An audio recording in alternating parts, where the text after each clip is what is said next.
Comment compose-t-on un parfum? D'abord une remarque, j'ai employé le verbe composer, comme en musique. Un compositeur de musique, un compositeur de parfum. En parfumerie, on aime bien cette comparaison car nous utilisons aussi des notes, des accords, des harmonies. Pour nous, les notes, ce sont en fait les différentes matières premières, autrement dit, les huiles essentielles. Ces huiles essentielles, nous allons les mélanger ensemble et nous allons créer avec cela une fragrance. Et c'est la fragrance qui est le parfum que finalement tout à chacun va utiliser et acheter dans les boutiques. Donc nous avons des notes et nous allons composer des accords et ensuite une harmonie globale, un peu comme une symphonie. Alors comment faire? C'est évidemment tout l'art de la création en parfumerie. Il ne suffit pas de mélanger les choses ensemble, il faut que ça fonctionne, que ce soit équilibré. Pour travailler, car nous avons à peu près 400 à 500 matières premières, autrement dit huiles essentielles à notre disposition, nous devons bien sûr bien connaître ces matières premières. En réalité, sur ces 500, on en connaît bien 100. Et sur ces 100, on peut très bien faire des parfums avec un peu moins, 50, 60. Donc vous voyez, ça n'est pas si compliqué. Encore faut-il, encore une fois, les doser. La méthode, elle est assez simple. D'abord, il faut connaître les notes. Alors les notes, elles se présentent dans des petits bidons. Voilà, ça c'est une huile essentielle. Et là, c'est une autre huile essentielle qui a été mise dans un flacon avec une pipette. La pipette, c'est ce petit instrument. Il fait des gouttes. Et tout ceci a été dilué à 10% dans l'alcool. Donc ici, j'ai une huile essentielle pure. Et ici, j'ai une huile essentielle diluée dans l'alcool. Et avec ma pipette, je vais pouvoir faire mes petites expériences. Donc c'est avec ce genre de matériel que je vais travailler. Mais au préalable, il faut que je sente, que je me remémore ces matières premières. Donc j'ai à ma disposition ceci. D'abord ça, ce petit bout de papier, ça s'appelle des mouillettes. Cette mouillette, je la trempe par exemple dans une huile essentielle dont je me dis, tiens, j'aimerais bien qu'elle fasse partie de la composition. Donc je la trempe, et puis ensuite, je vais la sentir. Je vais plier la petite mouillette pour qu'elle ne touche pas la table, pour ne pas abîmer la matière première que je suis en train de sentir.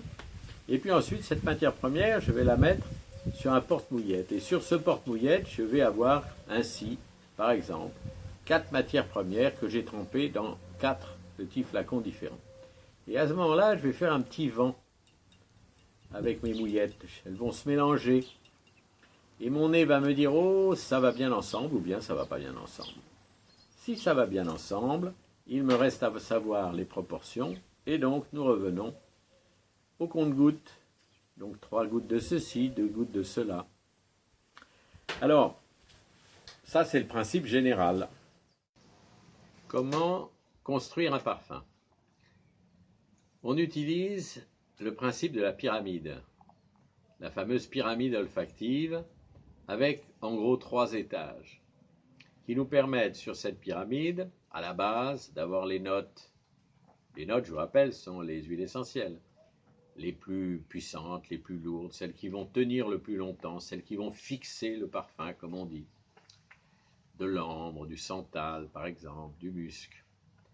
Puis, l'étage supérieur, le cœur de la pyramide, où il y aura les notes les plus importantes, celles qui vont donner du caractère au parfum, par exemple les fleurs, la rose, le jasmin, et enfin le sommet de la pyramide, les notes les plus fugaces, comme par exemple la bergamote, la lavande. Donc nous avons des matières premières qui sont plus ou moins lourdes, plus ou moins légères, qui vont durer dans le temps ou qui vont s'évaporer très vite. Et donc la composition doit en tenir compte. On répartit en 3 niveaux et on construit le parfum de telle sorte que chaque niveau soit cohérent avec les 2 autres et tienne dans le temps.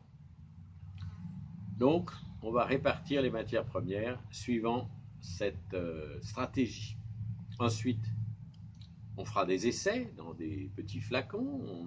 Avec la pipette, on mettra tant de gouttes de l'une, de l'autre, Et petit à petit, le parfum se construira.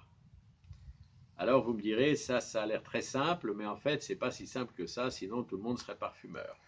Oui, c'est un peu vrai, l'expérience est importante, mais pour commencer, on peut faire des choses extrêmement simples. On peut imaginer un parfum avec 3 notes. Une note de tête, le sommet de la pyramide, une note de cœur, une note de fond, la base de la pyramide. Par exemple, si vous avez des huiles essentielles chez vous, essayez de mettre un peu de rose. Ça, c'est pour le cœur, quelques gouttes de santal pour le fond et quelques gouttes de bergamote pour la tête. Vous allez voir, ça fait un parfum qui n'est pas désagréable. Ensuite, on peut évidemment sophistiquer davantage. Combien de temps on met pour faire un parfum, me demande-t-on souvent.